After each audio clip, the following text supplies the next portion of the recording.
ಸಿದ್ದರಾಮಯ್ಯನವರು ಕಾಂಗ್ರೆಸ್ಗೆ ಬಂದಿಲ್ಲ ಅಂದಿದ್ರೆ ಅವರು ಮುಖ್ಯಮಂತ್ರಿ ಆಗ್ತಾರೆ. ಡಿ.ಕೆ. ಶಿವಕುಮಾರ್ ಕಾಂಗ್ರೆಸ್ ಬಿಟ್ಟು ಹೋಗಿದ್ರೆ ಇಷ್ಟೊತ್ತಿಗೆ ಮುಖ್ಯಮಂತ್ರಿ ಆಗ್ತಾರೆ. ನಿಷ್ಠೆ ಅಂತ ಬಂದಾಗ ಡಿ.ಕೆ. ಶಿವಕುಮಾರ್ ಅವರಿಗೆ ಸರಿ ಸಮನಾಗಿ ನಿಲ್ಲಬಂತ ನಾಯಕ ಕಾಂಗ್ರೆಸ್ನಲ್ಲಿ ಯಾರಾದ್ರು ಸಿದ್ದರಾಮಯ್ಯನವರು ಪೀಠ ಬಿಟ್ಕೊಡ್ಲಿಲ್ಲ ಅಂದ್ರೆ ಹೈಕಮಾಂಡ್ ಏನ್ ಮಾಡುತ್ತೆ? ಹಾಗಾದ್ರೆ ಸತೀಶ್ ಜಾರಕಿಹೊಳಿ ಅಂಡ್ ಟೀಮ್ ಕಾಂಗ್ರೆಸ್ ಬಿಟ್ಟು ಹೋಗ್ಲಿಕ್ಕೆ ರೆಡಿ ಆಗ್ಬಿಟ್ಟಿದೆಯಾ? ಹಾಗಾದ್ರೆ ಲೇಡೀಸ್ ಅಂಡ್ ಜೆಂಟಲ್ಮನ್, ರಾಜ್ಯ ರಾಜಕೀಯದಲ್ಲಿ ವ್ಯಾಪಕವಾದಂತಹ ಬೆಳವಣಿಗೆಗಳು ನಡೀತಾ ಇದ್ದಾವೆ.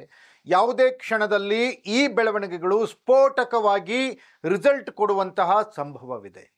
ಮುಖ್ಯಮಂತ್ರಿ ಗಾದಿಯನ್ನ ಬಿಟ್ಟುಕೊಡ್ಲಿಕ್ಕೆ ಸಿಎಂ ಸಿದ್ದರಾಮಯ್ಯನವರು ತಯಾರಿಲ್ಲ. ಪಡೆದೇ ತೀರ್ತೀನಿ ಅಂತೇಳಿ ಹಠಕ್ಕೆ ಬಿದ್ದಿರುವ ಡಿ.ಕೆ. ಶಿವಕುಮಾರ್ ಹೆಜ್ಜೆಯನ್ನ ಹಿಂದಿಡ್ಲಿಕ್ಕೆ ಅವರು ತಯಾರಿಲ್ಲ. ಇಂತಹ ಸಂದರ್ಭದಲ್ಲಿ ಫೈನಲ್ ವಾರ್ಗೆ ರೆಡಿ ಆಗ್ತಾ ಇದೆ ಕರ್ನಾಟಕ ರಾಜಕೀಯ. ಮಾಡು ಇಲ್ಲವೇ ಮಡಿ ಅನ್ನುವಂತಹ ಹೋರಾಟ. ಎಸ್ ವೀಕ್ಷಕರೇ, ಇದು ಈ ಹೊತ್ತಿನ ಬಿಗ್ ಎಕ್ಸ್ಪೋಸ್ಡ್ ಸ್ಟೋರಿ. ನೆಲ ಜಲ ಭಾಷೆಗಾಗಿ ಪ್ರಾಮಾಣಿಕ ಪತ್ರಿಕೋದ್ಯಮ. ನೀವು ನೋಡ್ತಾ ಇದ್ದೀರಾ ಫೋಕಸ್ ಟಿವಿ. ನಾನು ಹೇಮಂತ್.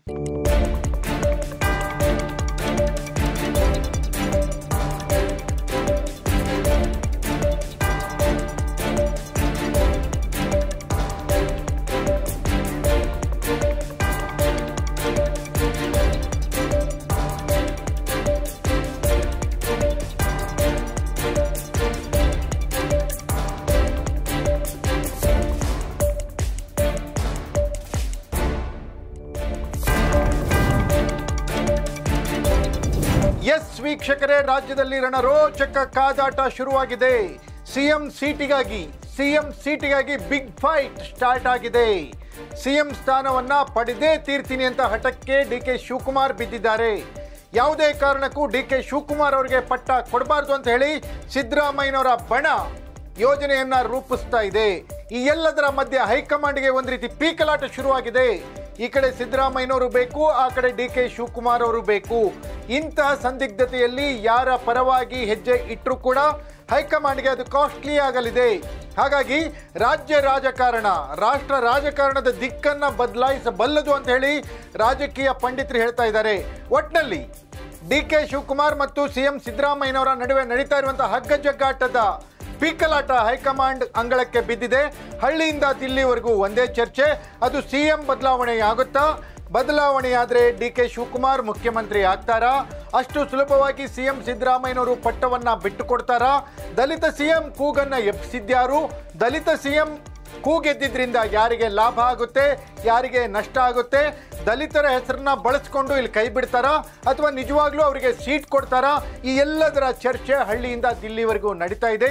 ಆ ಎಲ್ಲದರ ಕಂಪ್ಲೀಟ್ ಡೀಟೇಲ್ಸ್ ಅನ್ನ ಈ ರಿಪೋರ್ಟ್ ನಲ್ಲಿ ನಾನು ಕೊಡ್ತೀನಿ.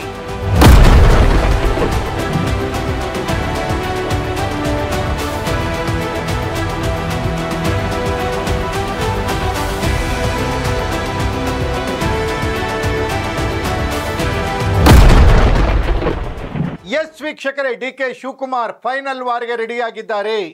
ಹೇಗಾದರೂ ಮಾಡಿ ಪಟ್ಟವನ್ನ ಪಡೆದೇ ತೀರಬೇಕು ಅಂತ ಹೇಳಿ ಹಠಕ್ಕೆ ಬಿದ್ದಿದ್ದಾರೆ. ಅದು ಹಠ ಅನ್ನೋದಕ್ಕಿಂತ ಅವರು ಹಕ್ಕು ಅನ್ನೋ ಥರ ಹಕ್ಕೊತ್ತಾಯ ಮಾಡ್ತಾ ಇದ್ದಾರೆ. ಒಂದು ಹೆಜ್ಜೆ ಮುಂದೆ ಹೋಗಿ ಬಿಜೆಪಿಯವರು ಸಂಪರ್ಕ ಮಾಡಿದ್ರು ಅನ್ನುವಂಥ ಸ್ಫೋಟಕ ಅಂಶವನ್ನ ರಿವೀಲ್ ಮಾಡಿದ್ದಾರೆ. ಈ ಸಂದರ್ಭದಲ್ಲಿ ಆ ಅಂಶವನ್ನ ರಿವೀಲ್ ಮಾಡಿ ಮತ್ತೆ ನಾನು ಬೇರೆ ರೀತಿಯ ಯೋಚನೆಯನ್ನ ಮಾಡಬಹುದು ಅನ್ನುವಂಥ ಸೂಚನೆಯನ್ನ ಸೂಚ್ಯವಾಗಿ ಹೈಕಮಾಂಡ್ಗೆ ರವಾನಿಸಿದ್ದಾರೆ. ಈ ಮೂಲಕ ಅವರ ನಿಷ್ಠೆ ಅನ್ನುವಂಥದ್ದಿತ್ತಲ್ಲ, ಡಿ.ಕೆ. ಶಿವಕುಮಾರ್ ಅವರ ಬಲ ಏನು ಅಂದರೆ ನಿಷ್ಠೆ, ಲಾಯಲ್ಟಿ. ಅದು ಹೈಕಮಾಂಡ್ ಮೇಲೆ, ಕೇಂದ್ರದ ನಾಯಕರ ಮೇಲೆ. ಹೈಕಮಾಂಡ್ ಯಾವ ರೀತಿ ನಿಷ್ಠೆಯನ್ನು ತೋರಿಸ್ತಾ ಇದ್ದಾರೆ, ಅವರ ಬೆಂಬಲವನ್ನು ವ್ಯಕ್ತಪಡಿಸ್ತಾ ಇದ್ದಾರೆ ಕಾಂಗ್ರೆಸ್ ಹೈಕಮಾಂಡ್ಗೆ ಅಂದರೆ ಯಾವುದೇ ಕ್ಷಣದಲ್ಲೂ, ಯಾವುದೇ ಸಂದರ್ಭದಲ್ಲೂ, ಯಾವುದೇ ಪರಿಸ್ಥಿತಿಯಲ್ಲೂ ಕೂಡ ಹೈಕಮಾಂಡನ್ನು ಡಿ.ಕೆ. ಶಿವಕುಮಾರ್ ಬಿಟ್ಟುಕೊಟ್ಟಿಲ್ಲ. ಅದಕ್ಕೆ ಹಲವಾರು ತ್ಯಾಗಗಳನ್ನು ಮಾಡಿದ್ದಾರೆ. ಅವರೇ ಹೇಳಿರೋ ಪ್ರಕಾರ BJPಗೆ ಸೇರ್ತೀಯಾ ಅಥವಾ ಜೈಲಿಗೆ ಹೋಗ್ತೀರಾ ಅಂದರೆ ಜೈಲಿಗೆ ಹೋಗ್ತೀನಿ ನಾನು, BJP ಸೇರಲ್ಲ ಅಂತ ಹೇಳಿ ತ್ಯಾಗವನ್ನು ಮಾಡಿ ಹೈಕಮಾಂಡ್ನ ಬೆಂಬಲ, ಹೈಕಮಾಂಡ್ಗೆ ನಿಷ್ಠೆಯನ್ನು ತೋರಿಸಿ ಜೈಲಿಗೆ ಹೋಗಿದ್ದೀನಿ ಅನ್ನುವಂಥ ಮಾತನ್ನ ಡಿ.ಕೆ. ಶಿವಕುಮಾರ್ ಹೇಳಿದ್ದಾರೆ. ನನಗೆ ದೆಹಲಿಯಿಂದ ಫೋನ್ ಬಂತು, ನೀವು ಡೆಪ್ಟಿ ಸಿಎಂ ಆಗ್ತೀರಾ ಇಲ್ಲ ಜೈಲಿಗೆ ಹೋಗ್ತೀರಾ, ಎರಡರಲ್ಲಿ ಒಂದು ಆಯ್ಕೆ ಮಾಡಬೇಕು, ಅವ್ರನ್ನ ವಾಪಸ್ ಕಳಿಸಿರಂತೆ. ಏನ್ ಮಾಡ್ತೀರಿ? ಪಕ್ಷದ ನಿಷ್ಠೆ, ನಾನು prefer a jail than becoming a deputy chief. Congress, Karnataka ಕಾಂಗ್ರೆಸ್ನಲ್ಲಿ ನಿಷ್ಠೆ ಅಂತ ಬಂದಾಗ ಡಿ.ಕೆ. ಶಿವಕುಮಾರ್ ಅವ್ರನ್ನ ಮೀರಿಸೋ ಒಬ್ಬ ನಾಯಕ ಕಾಣಲ್ಲ. ಅಂತಹ ನಿಷ್ಠೆ ಹೈಕಮಾಂಡ್ ಮೇಲೆ, ಕಾಂಗ್ರೆಸ್ ಮೇಲೆ ಡಿ ಕೆ ಶಿವಕುಮಾರ್ ಅವ್ರದ್ದು. ಸಿದ್ದರಾಮಯ್ಯನವರು ಬೇರೆ ಪಕ್ಷದಿಂದ ಕಾಂಗ್ರೆಸ್ಸಿಗೆ ಬಂದವರು. ಸಿದ್ದರಾಮಯ್ಯನವರು ಕಾಂಗ್ರೆಸ್ಗೆ ಬರೋದಕ್ಕಿಂತ ಮೊದಲೂ ಕಾಂಗ್ರೆಸ್ ಆಡಳಿತದಲ್ಲಿತ್ತು ಕರ್ನಾಟಕದಲ್ಲಿ.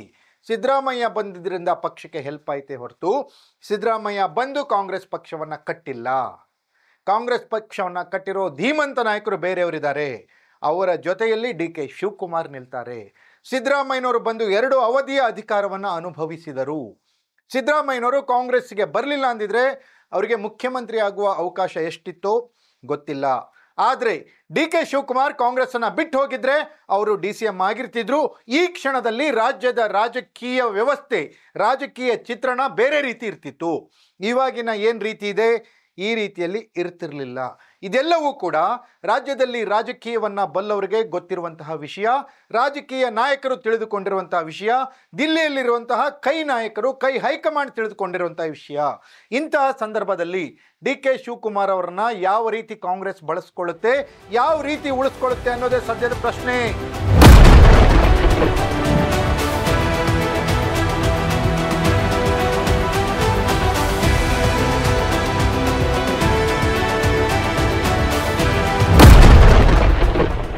ಎಸ್ ವೀಕ್ಷಕರೇ, ಸಿದ್ದರಾಮಯ್ಯನವರು ನರೇಂದ್ರ ಮೋದಿ ಮತ್ತು ಅಮಿತ್ ಶಾ ವಿರುದ್ಧ ಯಾರಾದರೂ ವಾಗ್ಬಾಣವನ್ನು ಬಿಡ್ತಾರೆ ಅಂದರೆ ಅದು ಇಡೀ ದೇಶದಲ್ಲಿ ತತ್ವ ಸಿದ್ಧಾಂತಕ್ಕೆ ಅನುಗುಣವಾಗಿ, ಕಾರ್ಯದಕ್ಷತೆಗೆ ಅನುಗುಣವಾಗಿ, ಸಿದ್ದರಾಮಯ್ಯನವರ ಆಚಾರ ವಿಚಾರಗಳಿಗೆ ಅನುಗುಣವಾಗಿ BJP ವಿರುದ್ಧ, RSS ವಿರುದ್ಧ, ನರೇಂದ್ರ ಮೋದಿ ಮತ್ತು ಅಮಿತ್ ಶಾ ವಿರುದ್ಧ ಯಾರಾದರೂ ವಾಗ್ಬಾಣ ಬಿಡ್ತಾರೆ ಅಂದರೆ ಅದು ಒನ್ ಆ್ಯಂಡ್ ಓನ್ಲಿ ಸಿದ್ದರಾಮಯ್ಯನವರು.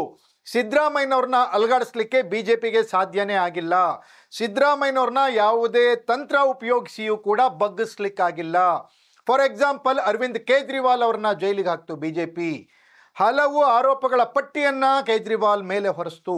ಅದೇ ರೀತಿ ಹೇಮಂತ್ ಸುರೆನ್ ಅವರನ್ನು ಕೂಡ BJP ಒಳಗಾಕ್ತು. ಅಲ್ಲಿಯೂ ಕೂಡ ವಿವಿಧ ರೀತಿಯ ತಂತ್ರಗಳನ್ನು ಬಳಸ್ತು. ಆದರೆ ಕರ್ನಾಟಕದಲ್ಲಿ ಕಳೆದ 8 ವರ್ಷಗಳಲ್ಲಿ, ಅಂದರೆ 2013ರಿಂದ 18ರವರೆಗೂ, 2023ರಿಂದ ಇಲ್ಲಿಯವರೆಗೂ ಅಧಿಕಾರ ನಡೆಸ್ತಾ ಇರುವಂತಹ ಸಿದ್ದರಾಮಯ್ಯನವ್ರನ್ನ ಹಣಿಲಿಕ್ಕೆ BJPಗೆ ಸಾಧ್ಯನೇ ಆಗಿಲ್ಲ. ಅಮಿತ್ ಶಾ, ನರೇಂದ್ರ ಮೋದಿ ಅವರಿಗೂ ಸಾಧ್ಯ ಆಗಿಲ್ಲ.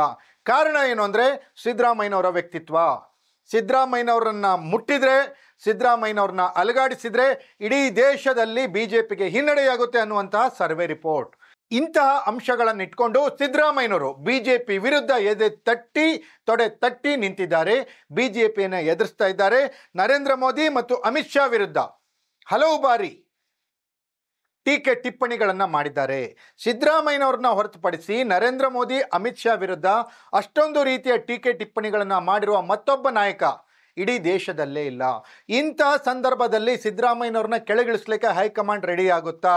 ವೀಕ್ಷಕರೇ, ಇಲ್ಲೇ ಇರೋದು ಬಿಗ್ ಟ್ವಿಸ್ಟ್, ಇಲ್ಲೇ ಇರೋದು ಫೈನಲ್ ವಾರ್ಗೆ ರೆಡಿ ಆಗಿರುವಂಥ ಈ ಇಬ್ಬರು ಜಗಜ್ಜಟ್ಟಿಗಳು, ರಾಜಕೀಯ ರಣಧೀರರು ಅಂತ ಯಾರು ಡಿ ಕೆ ಶಿವಕುಮಾರ್, ಸಿದ್ದರಾಮಯ್ಯನವರು ಸೆಣಸಾಟಕ್ಕೆ ನಿಂತಿರೋರು, ಕದನ ಕಲಿಗಳು. ಚುನಾವಣೆ ರಾಜಕೀಯದಲ್ಲಿ ಇವರಿಬ್ಬರನ್ನ ಮೀರಿಸೋ ವ್ಯಕ್ತಿತ್ವ ಮತ್ಯಾರು ಕರ್ನಾಟಕದಲ್ಲಿ ಅಷ್ಟು ಸುಲಭವಾಗಿ ಸಿಗೋಕ್ಕಾಗಲ್ಲ. ಅಂತಹ ಮದಗಜಗಳ ಗುದ್ದಾಟ ಇರೋದಿಲ್ಲಿ. ಅಧಿಕಾರವನ್ನು ಬಿಟ್ಟು ಕೊಡಬೇಕಾ, ಬಿಟ್ಟು ಕೊಡಬಾರ್ದಾ, ಪಡಿಬೇಕಾ, ಪಡಿಬಾರ್ದಾ ಅನ್ನುವಂಥದ್ದು. ಸಿದ್ದರಾಮಯ್ಯನವ್ರಿಗೆ ಇಲ್ಲಿ ಒಂದು ಮನಸ್ಸಿನಲ್ಲಿರೋದೇನೆಂದರೆ, ಮುಖ್ಯಮಂತ್ರಿ ಸ್ಥಾನದಿಂದ ಕೆಳಗಿಳಿದ್ರೂ ಕೂಡ ಡಿ ಕೆ ಶಿವಕುಮಾರ್ ಮುಖ್ಯಮಂತ್ರಿ ಆಗಬಾರ್ದು ಅನ್ನುವಂಥದ್ದು. ಅದೇ ರೀತಿ ಹಠಕ್ಕೆ ಬಿದ್ದಿರುವ ಡಿ ಕೆ ಶಿವಕುಮಾರ್ ಈಗ ಒಂದು ತೀರ್ಮಾನಕ್ಕೆ ಬಂದಿದ್ದಾರೆ. ತನಗೆ ಮುಖ್ಯಮಂತ್ರಿ ಪಟ್ಟ ಸಿಗದಿದ್ರೂ ಪರವಾಗಿಲ್ಲ, ಸಿದ್ದರಾಮಯ್ಯನವ್ರನ್ನ ಇಳಿಸೇ ತೀರ್ತೀನಿ ಅನ್ನುವಂಥ ತೀರ್ಮಾನಕ್ಕೆ ಡಿ ಕೆ ಶಿವಕುಮಾರ್ ಬಂದಿದ್ದಾರೆ. ಒಟ್ಟಿನಲ್ಲಿ ಈ ಇಬ್ಬರು ಘಟಾನುಘಟಿ ನಾಯಕರ ಗುದ್ದಾಟ ಯಾವ ರೀತಿಯ ಟರ್ನ್ ತೆಗೆದುಕೊಳ್ಳುತ್ತೆ, ಯಾವ ರೀತಿಯ ರಿಸಲ್ಟ್ ತಂದುಕೊಡುತ್ತೆ, ಕಾದು ನೋಡಬೇಕಾಗಿದೆ. ಇದಾಗಿತ್ತು ಇವತ್ತಿನ ಬಿಗ್ ಎಕ್ಸ್ಪೋಸ್ಡ್ ಸ್ಟೋರಿ. ನೆಲ ಜಲ ಭಾಷೆಗಾಗಿ ನೋಡ್ತಾ ಇರಿ ಫೋಕಸ್ ಟಿವಿ.